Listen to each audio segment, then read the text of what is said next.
بسم الله الرحمن الرحیم. الحمد لله رب العالمین و صلی الله علی سیدنا محمد و آله الطاهرین. سلام علیکم بنده های خوب خدا، هم نفسای یاد خدا. الهی که خوب باشین، شب شما به خیر. از شما دعوت میکنم که توجه بکنید به برنامه خودتون، یاد خدا و آنچه که در اون رخ میده تا پایان انشالله. بفرمایید.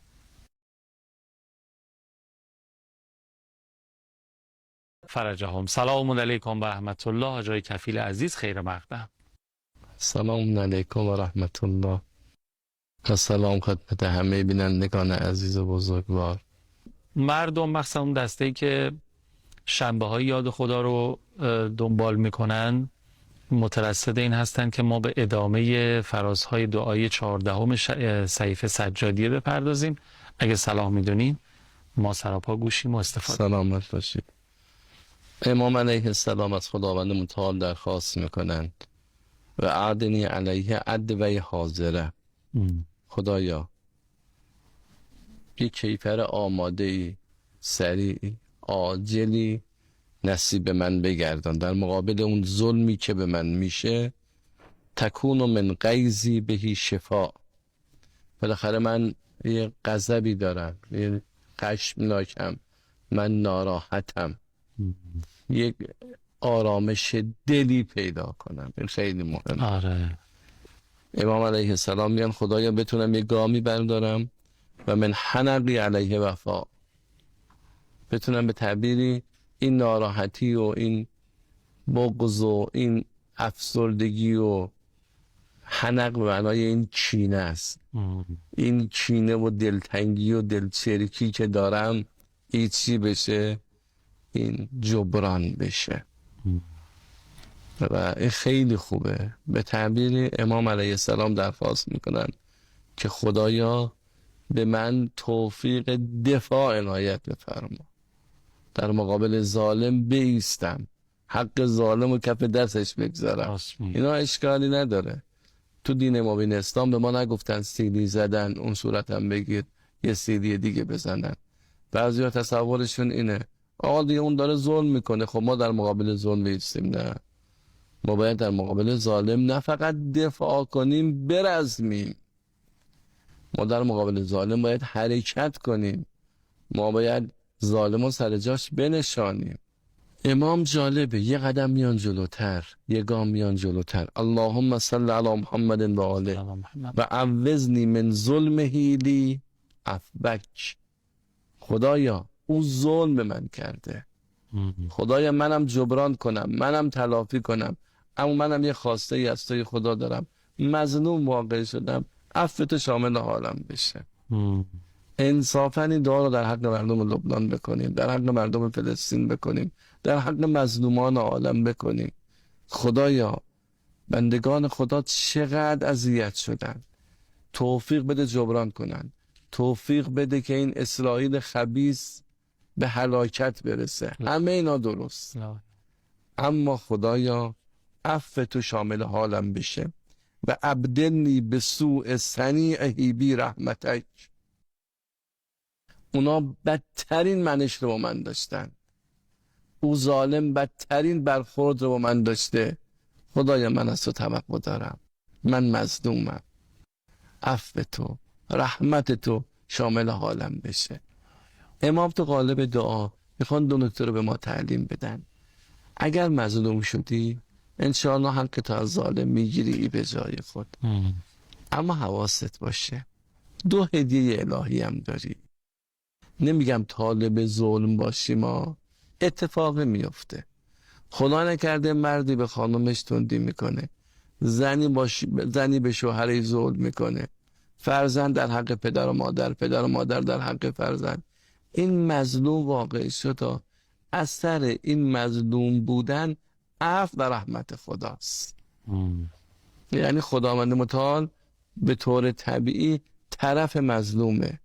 کونا للظالم خصما و للمظلومه اونا.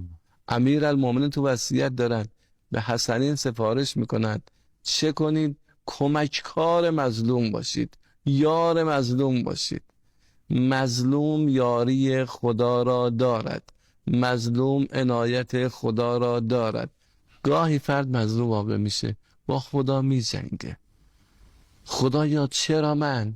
خدای من هیچ کس رو ندارم، خدای من تنهام، خدای من غریبم، خدایا هیچ کس به فکر من نیست، خدایا خدایا خدایا. امام سجاد میگن اینجوری نیست، تو خدا داری، خدا رحمتشو بر تو داره، خدا عفوشو بر تو داره.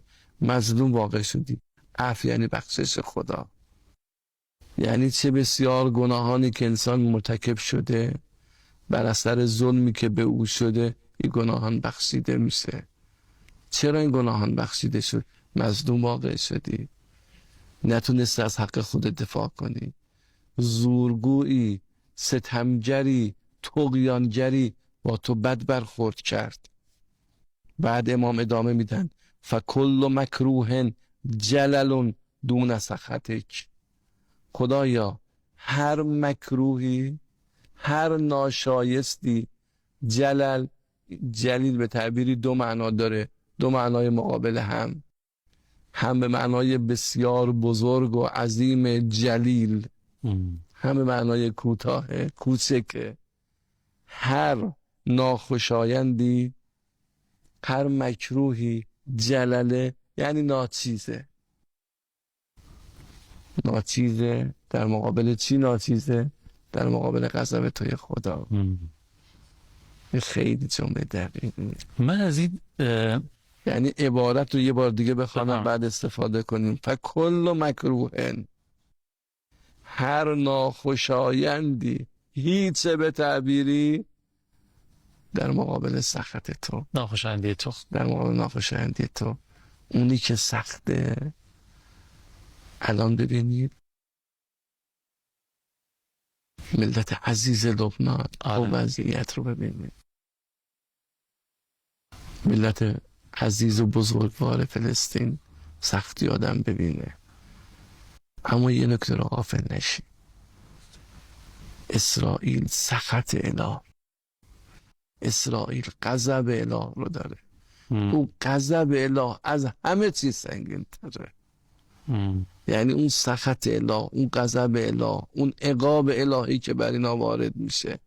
ما گاهی فقط ظاهر رو نگاه میکنیم، ما به موضوعات فقط مقطعی نگاه میکنیم، ما میگیم چرا چرا چرا چرا، پس خدا چه کار است، پس خدا چرا کمک نمیکنه. اما سیر عالم هستیه. چی میخواستید بفرمایید؟ ارزم حضور شما که یه نکته می‌خواستم بگم که حالا دوستان اشاره میکنن یا فاصله باید بگیریم برگردیم، نمیدونم حالا قسمت میشه کلا بگم یا نه، ولی اگر اجازه بدین یه تأملی مردم و همچنین حقیر روی فرمایشات شما داشته باشیم و برگردیم و اگه صلاح دونستیم اون موقع عرض میکنم. امید خدا. بفرمایید. خواهش می‌کنم. اللهم صل علی محمد و آل محمد و عجل فرجهم. خیلی ممنونم که هنوز اینجا تشریف دارین و دارین دل میدین به فرمایشات آقای کفی. عرضم حضورتون که میخواستم چی بگم، این که من از این تعابیر و فرمایشات امام چهارممون یه نکته دیگه هم به ذهنم میاد، یعنی یه برداشت دیگه هم، حالا شاید بشه برداشت حاشیه‌ای گفت اگرم خیلی عمیق و متنش نباشه، این میاد تو ذهنم، این که ظاهرا هر دوش محل ابتلا و آزمونه. همون جوری که هم ثروت هم فقر هر دوش یه جورایی محل ابتلا و آزمونه. بعضیا رو خدا با ثروت آزمایش میکنه، بعضیا رو با فقر. تو موقعیت قدرتمندی و توانمندی قرار گرفتن و تو موقعیت غیر از این نقطه مقابل این قرار گرفتن هم محل ابتلا آزمونه که آیا تو موقعیت قرار بگیری، حالا شروع میکنی ظلم کردن به زیر دست خودت، حالا توی کشور، توی اداره است، توی خانواده است، میدونی چی میگم؟ بله. و این که تو در موقعیت پایین تر نسبت به او هستی، آیا تو ظلم پذیر میمونی؟ به تعبیر شما میگه حالا این ورم بزن اون ورم بزن، باز این میشینی سر جات میذاری اون بزنه، یا یه مدل دیگه امتحانش اینی که آیا زبان به شکوه و کفر رو اینا باز میکنی که آقا من چرا باید اینجوری باشم؟ اینا انگار هر دوش محل ابتلا. این برداشت عالم بلاست. آره، عالم ابتلاست. هر کسی رو خدا به گونه ابتلا میکنه، مبتلا میکنه، امتحان میکنه. یه مقداری باید ببینیم واقعا وظیفمون چیه تو هر موضوعی. امام در دعا دارن گام به گام وظیفه ما رو حداقل تو بحث ظالم و مظلوم مطرح میکنن. آره. یعنی تو حق و باطل، تو یه جریان واقعا چی کار باید بکنیم ما؟ امام دقیقا دارن بیان میکنن و کل مرزعت سواء مع موجودتک. مرزع یعنی چه؟ یعنی هر مصیبتی، یعنی هر مصیبتی، هر دردی، به تعبیر هر خود مصیبت واژه سنگینی. بله. این چیه؟ این آسانه با چی؟ با غضبت. یعنی خدایا نکنه تو غضب کنی به من، خدایا نکنه تو بغض کنی به من. هر چیزی برای من قابل تحمل الا این. بنابراین یعنی ما گاهی شوکت دیگری رو میبینیم، همان گونه که اشاره کردیم، قدرت دیگری رو میبینیم، عظمت دیگری رو میبینیم. این شورای امنیت، این مثلا آمریکاست، این انگلیسه. اما یه نکته امام سجاد میگن یه لحظه بنگر، این تو عالم جایگاهش کجاست؟ آقا اون موقعی که اینا پیجلا رو زدن، خب خیلی ها ترسیدن، ولی حزب اللهی های لبنان، حزب الله لبنان، اونا در عمل اینا نشون دادن که آقا اونی که ما ازش میترسیم، این عملیات های شما و حالا کارهایی که انجام دادی، ضربه هم زد شهید سید حسن نصرالله هم فرمودن، اونی که ما ازش میترسیم خداست. بله. و ما برای اینکه از اون میترسیم مقابل شما اتفاقا ایستادیم. اینه. و اتفاق یعنی اونی که با ترسید موشک و پیجر و این روش های اعمال ظلم و ستم و اینا نیست. ظالم های تاریخ رو ببینیم، نمرود ها کجان؟ واقعا کجان؟ بله. قارون ها کجان؟ هارون ها کجان؟ یزید و شمر ها کجان؟ یه مقدار اینا رو رصد کنیم، یه مقدار 2 تا 4 تا نگاه میکنیم، میگیم عجب قدرتی، عجب شوکتی، عجب عظمت. اینا رو خدا خیلی حقیرانه هم مثلا با پشه و نمیدونم فلان اینایی که خیلی قل دارم پل دارم شده، خیلی بدجور بد زمین زده. آره. ولی خداوند متعال سیر عالمه. اینجا امام میگن دا خدایا غضب تو، خشم تو سراغم نیار. به تعبیری امیدی به مظلوم میدن، بگن مظلوم اینجا مظلوم شدی اما خدا رو داری. خدا با توست، خدا با دشمنان تو دشمنه، خدا خصم دشمنان توه. این خودش به آدم روحیه میده. بعد امام ادامه میدن اللهم فکما کرهت الی ان اظلم فقنی من ان ازلم. خدای تو بدت میاد به من ظلم بشه، یه درخواست از تو دارم، حفظ کن مرا، نگه دار مرا از این که ظلم. خیلی جالبه. خدایا تو دوست نداری من ظلم بهم بشه؟ یه خانمی تو خونه ظلم بهش نشه اما خودش هم ظلم نکنه، مردی همین گونه، فرزندی همین گونه. ما گاهی عادت کردیم تو زندگی هر که میتواند به دیگری ظلم میکند، مرد به همسر، همسر به فرزند، فرزند به فرزند کوچکتر، همسایه به همسایه، اون دیگری به دیگری. این عبارت تو ذهنمون بیاد. خدا دوست نداره ما مظلوم واقع بشیم. وقتی دوست نداره ما مظلوم واقع بشیم، دوست نداره بغل دستمون هم مظلوم واقع بشه. احسن. هر کس خدا دوست ندارد احدی تو عالم ظلم کند و احدی مظلوم واقع شود. آیات قرآن چقدر در مورد ظلم داریم. خداوند متعال چقدر عذاب عقاب برای ظالم بیان کرده. جدی دست به دعا برداریم. خدای منو حفظم کن، فقنی، خدای نگه دار منو، خدای منو حفظ کن از این که ظالم بشم. الهیام اللهم لا اشکو الی احد سواک. خدای به غیر تو به هیچ کس شکایت نمی کنم. ولا استعین به حاکم غیرک.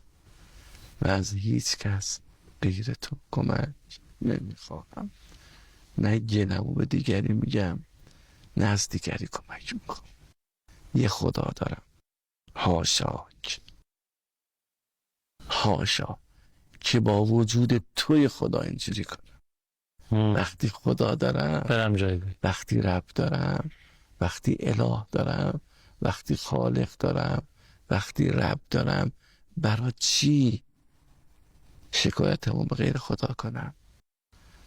گاهی تو خونه یه اتفاق میفته، چرا گوشی تلفن رو بردارم به همه آدم زنگ بزنم؟ چرا آبرو ببرم؟ من اگه فرصت باشه یه خاطره‌ای بگم و تمام کنم. یه آقایی میگفت یک از شهرها یه کسی به من CD زد. من به هیچ کس نگفتم که غیبت نکرده باشم. مثلا من الان برم بگم که فلان به من CD زد، خب عیب دیگری رو گفتم دیگه. ایشون میگفت که من به احدی نگفتم که غیبت نکرده باشم. او خودش رفت همه جا رو پر کرد، گفت امروز مثلا زدم تو گوش شیخ اصفهانی، تو گوش فلانی CD زدم مثلا. ایشون میگفت همین جریان سبب شد ما تو اون شهر محبوب شدیم عجب. و مردم اون شهر درخواست کردند که من اونجا بمانم و بالای 40 سال تو اون شهر ماندن و تبلیغ دین کردن. گاهی انسان میگه به غیر خدا ظلمی که در حقم شده نمیگم و همه چی خدا، همه چی از خدا، فقط از خدا کمک میجویم و فقط با خدا سخن میگویم. بله، خیلی خیلی ممنونم استاد، دست شما درد نکنه، مثل همیشه از بردیم. عوامی ندارین؟ سلامت باشید. اجرتون با صاحب این کتاب شریف انشاءالله که بتونیم زنده باشید. الهی که دلشون رو به دست آورده باشین تو این جلسه. البته همچنان جلسه‌مون ادامه خواهد داشت. شنبه هامون در محضر صحیفه سجادیه. یه لبخند رضایتی به لبان حضرت زینت عبادت کنندگان نشسته باشه و بنشین دنیا و آخرت بر اون بسته. انشاءالله که اتفاق بیفته به برکت صلوات بر محمد و آل محمد. اللهم صل علی محمد و آل محمد و عجل فرجهم. خیلی ممنونم که دل دادید به برنامه خودتون تا پایان.